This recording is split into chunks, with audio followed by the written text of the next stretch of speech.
তো বাঘ যখন বাঘের বাচ্চা যখন নরম মাথা দিয়ে ছাগলের শিঙের মধ্যে গুঁতা দেয়, উল্টা ব্যথা পায় আর কান্দে, আমার মাথায় কি নাই, আল্লাহর কাছে দোয়া করে যে আল্লাহ তুই আমার দুটো শিং দাও, আমি কি করব, ছাগল দেগুতে। এখন বলেন তো বাঘের বাচ্চা কতদিন পর্যন্ত দোয়া করলে আল্লাহ দোয়া কবুল করবে? ওর মাথায় কোনোদিন আল্লাহ পাক ছাগলের মতো শিং দিবে? তো ওই আফসোস নিয়েই আছে, আল্লাহর কাছে দোয়া করতেছে যে আল্লাহ দুটো শিং দাও, ছাগল দেগুতাম। এইভাবেই চলতেছে। একদিন মাঠের মধ্যে গোটা ছাগলের পাল মাঠের মধ্যখানে চড়তেছে।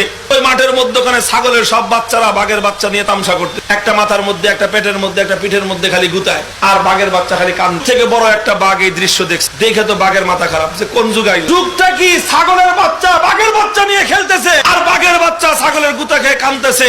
এটা দেখে তো বড় বাঘের মাথা খারাপ হয়ে বড় বাঘটির সামনে আসছে। কিছু দূর আইসা এক জায়গায় দাঁড়ায় একটা হুঙ্কার দিছে, একটা গর্জন দিয়েছে। বাঘের গর্জনে তো শুধু আকাশ বাতাস না, পাহাড় পর্যন্ত থরথর করে কাঁপে।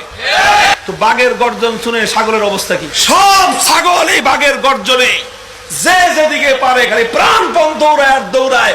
ছাগলেও দৌড়ায়, ছাগলের তালে তালে ছাগলের বাচ্চাও দৌড়ায়, আর ছাগলের বাচ্চার তালে তালে বাঘের বাচ্চাও দৌড়ায়। তো বড় বাঘটা পিছন দিক থেকে দৌড়ে আসছে। আজকে সে কোনো ছাগল শিকার করতে আসে নাই, আসছে স্বজাতির মর্যাদা রক্ষা করতে। পিছন দিক থেকে বাঘের বাচ্চাটার খাবলা মেরা ধরছে। জিজ্ঞাসা কিরে তুই দৌড়াস?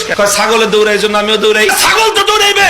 বাঘের গর্জন শুনবার পর দুনিয়াতে কোনো ছাগল তার আপন জায়গায় দাঁড়ায় থাকবে হিম্মত আছে?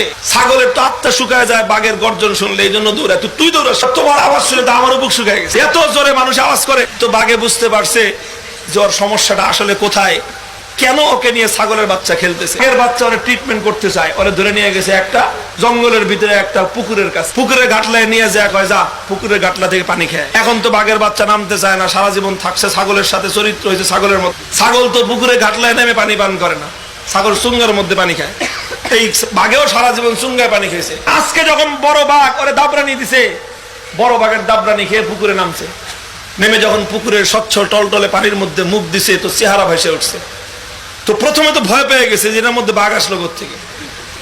পরে ভালো করে লক্ষ্য করে দেখে নিজের